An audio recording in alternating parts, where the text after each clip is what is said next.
Today, I would like to share with you about stillness and silence as an expansion of spiritual light. It is narrated in the New Testament that Jesus Christ visited two sisters, Martha and Mary. When she arrived, when Jesus arrived, Maria sat at his feet, leaned her head on the Master, and was quiet in silence. Martha, agitated with her duties, asked him if she had not noticed that her sister had left her alone with the housework. Jesus replied, Mary, Martha, Martha, you are restless with many things, but only one is necessary.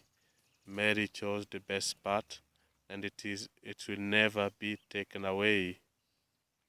In this episode, we see the importance of stillness and silence and loneliness to find the best part of the only thing needed.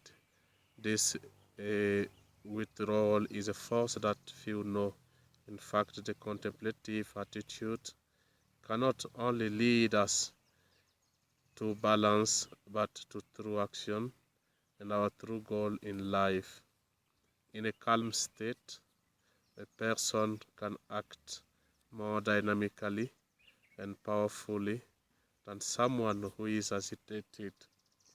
Consequently, stillness makes it possible for us not only to live well, but to be useful to the world.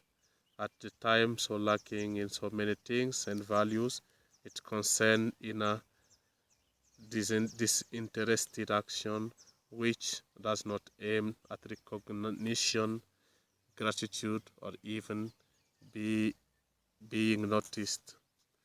Here, silence is not mythism but an internal state in which consciousness penetrates an impalpable sense inaccessible to thought. Its dynamism is such that to the conscious self, it presents itself as a void full of something indescribable, as absolute harmony.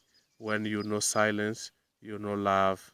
Silence meets the being when it turns inward.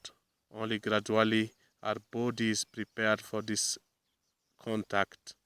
The supramental vibration then permeates the internal life, and from that state, understanding and diligence for service emerge.